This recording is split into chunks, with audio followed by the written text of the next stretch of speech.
Did you know that an average person uses at least 2 hours every single day browsing his newsfeed on social media? That might not sound like a big number, but over a lifetime, it adds up to over 5 years. That's enough time to be a world-class expert at 5 different things if you spend 10,000 hours mastering each of them. But that's just the tip of an iceberg, because when it comes to kids and teenagers, they spend up to 8 hours of their day on this thing that's called social media. And this number is only getting higher, and in a matter of years, you might find yourself spending as much time on Facebook, Instagram and YouTube as you spend on sleeping. Ridiculous, right? But how on earth we ended up like this? Just last year, Facebook made over $40 billion in revenue.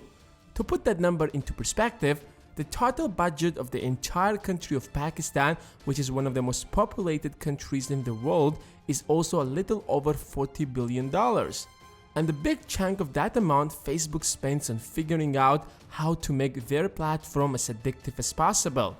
Besides them, you have YouTube, Snapchat and other social media companies trying to do the exact same thing. Because the longer you stay on their platform, the more money they are going to make. It's that simple. Unfortunately, they have figured out a way to manipulate us. There is a little chemical in your brain that's known as dopamine. It constantly searches for a reward, because every time it gets it, it spikes and makes you feel good. That's why you constantly check your phone every single time it buzzes.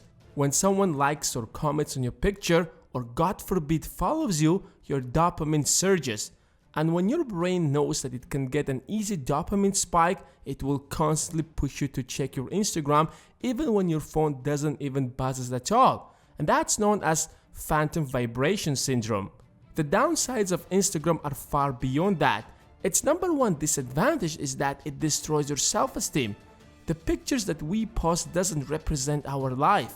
You don't always look that great. You're not always traveling to every corner of the world.